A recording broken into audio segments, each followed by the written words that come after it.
बिस्मिल्लाहिर्रहमानिर्रहीम। समझ लीजिए कि जिस सूरत को खुदा ने हर मुसलमान पे पढ़ना वाजिब किया, मतलब अगर आपके बच्चे को इन्ना आतैना नहीं आती तो कोई हर्ज नहीं, अगर आपके बच्चे को इन्ना नज़लना नहीं आता तो कोई हर्ज नहीं, अगर आपके बच्चे को आयतुल कुर्सी नहीं आती तो कोई हर्ज नहीं। हर्ज का मतलब कोई गुनाह नहीं, न कब्र में सवाल होगा न क़यामत में सवाल होगा।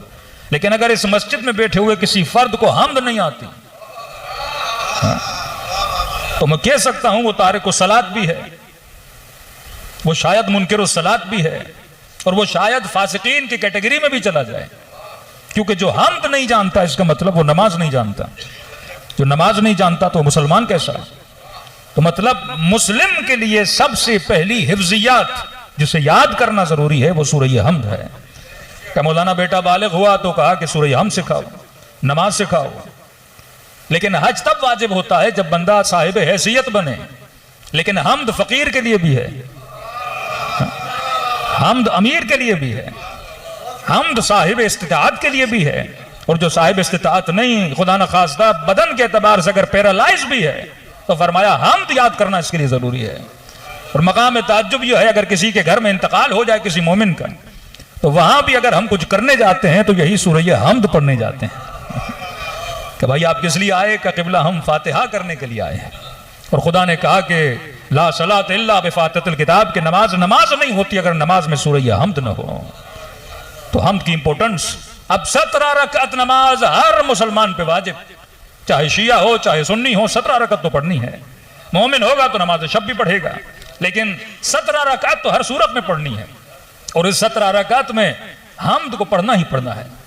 अब आप कहें कि मौलाना हम्द की जगह पे सूरह शम्स पढ़ें, अल्लाह कहेगा शम्स प्यारी तो है लेकिन हम तो हम्द है। हाँ? कहें परवरदिगारा हम्द की जगह पे यासीन पढ़ूं, तो हाँ यासीन कुरान का दिल तो है, लेकिन दिल धड़केगा हम्द के बगैर कभी भी नहीं। हाँ? अब पूरा कुरान पढ़ो हम्द की जगह पे, नमाज नहीं होती जब तक इंसान सूरह हम्द न पढ़े। और 17 रकात में 10 रकात में सूरह हम्द तो शिया पढ़ते हैं, आप तीसरी रकात में तस्बीहात अरबा, लेकिन हमारे बरादरान अहले सुन्नत उसमें भी क्या पढ़ते हैं, सूरह हम्द पढ़ते हैं। मतलब हम हम्द पढ़ें 10 मरतबा, वो शायद सूरह हम्द को पढ़ें 17 मरतबा। इंपॉर्टेंस ऑफ सूरह हम्द। अब सवाल यह है कि इस हम्द में ऐसा क्या है। देखिए, अगर रिपीटेडली मैं आपको कोई चीज पढ़ाए जाऊं तो यकीनन उसके अंदर कुछ ना कुछ होगा। मैं कहूं कि हर दुआ करने से पहले सलवात पढ़ो, हर दुआ करने के बाद सलवात पढ़ो, तो आप कहेंगे मौलाना सल्ले अला मुहम्मद। तो आप पूछेंगे ना कि मौलाना सूरह हम्द की इतनी ताकीद और एक मरतबा सलवात की इतनी ताकीद कि दुआ से पहले भी सलवात, दुआ के बाद भी सलवात, इसका फलसफा क्या है। तो मासूम उसका फलसफा बताते हैं, पर मैं जब दुआ करते हो तो दुआ को अर्श इलाही तक जाने के लिए परों की जरूरत है। तो फरमाया ये जो सलवात है ये पर है जो तुम्हारी दुआ को अर्श इलाही तक लेकर जाते हैं। और सलवात भी ऐसी पढ़ो जो अधूरी सलवात ना हो, दुम बुरीदा सलवात ना हो, ऐसी सलवात अल्लाहुम्मा सल्ली अला मुहम्मद वाज्जिल फरजहुम।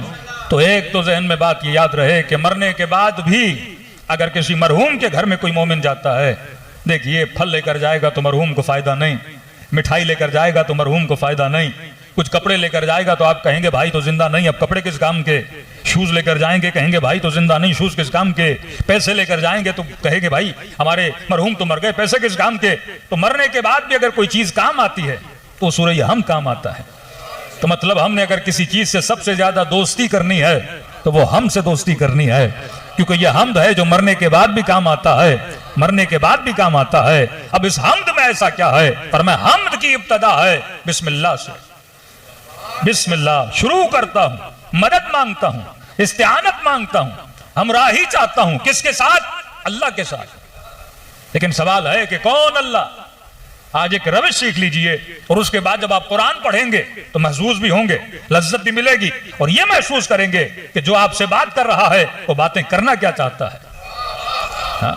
किसी आलिम ने कहा कि अगर अल्लाह से बात करनी है तो फरमाया कुरान पढ़ो, अगर अल्लाह की बातों को सुनना चाहते हो तो कुरान पढ़ो। और कहा कि रब से बात कैसे की जाती है, अगर ये सीखना है तो दुआए कुमैल पढ़ो।